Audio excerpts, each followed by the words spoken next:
மிரட்டலான மயான கொள்ளை. நிலக்கோட்டை அருகே 5 கிராமங்கள் சங்கமித்த அங்காள பரமேஸ்வரியின் ருத்ர தாண்டவம்.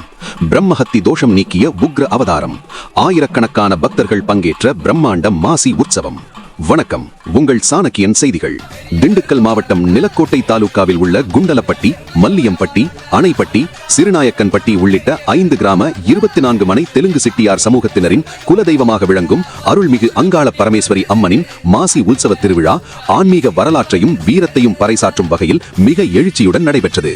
மகா சிவராத்திரி தினத்தில் தொடங்கி 3 நாட்களாக விமிரைசாக நடைபெறும் இந்த விழாவின் மையப்புள்ளி நிலக்கோட்டை பகுதியே அதிரும் வண்ணம் நடைபெற்ற மயான கொள்ளை நிகழ்ச்சிதான். பிரம்மாவின் 5வது தலையை கொய்ததால் சிவபெருமானுக்கு ஏற்பட்ட பிரம்மஹத்தி தோஷத்தையும் கையில் ஒட்டிக்கொண்ட கபாலத்தையும் விடுவிக்க அன்னை பார்வதி தேவி எடுத்த உக்ர அவதாரமே இந்த அங்காள பரமேஸ்வரி. சுடுகாட்டில் சிதையில் எரியும் சாம்பலை தின்று ஆக்ரோஷமாக நடனமாடி சிவபெருமானின் சாபத்தை நீக்கிய அந்த வரலாற்று நிகழ்வை நினைவுகூரும் விதமாகவே இந்த மயான கொள்ளை திருவிழா ஆண்டுதோறும் கடைபிடிக்கப்பட்டு வருகிறது.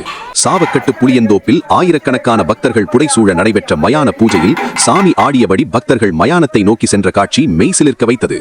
இந்த பிரம்மாண்ட விழாவினை குண்டலப்பட்டி நிர்வாக தலைவர் ஏ பால்பாண்டியன், மல்லியம்பட்டி பொருளாளர் எஸ் பானான் செட்டியார், பூசாரிகள் KV சுப்பையா, KVS செல்வம், குண்டலப்பட்டி மணியாட்டி ஈ கருப்பையா ஆகியோர் முன்னின்று நடத்தினர். இவர்களுடன் மல்லியம்பட்டி பெருமாள் கோவில் கம்புசூத்தி வகையரா மற்றும் குண்டலப்பட்டி பெருமாள் கோவில் காமுசெட்டி வகையரா ஆகிய முதன்மையாளர்கள் விழாவினை சிறப்பித்தனர்.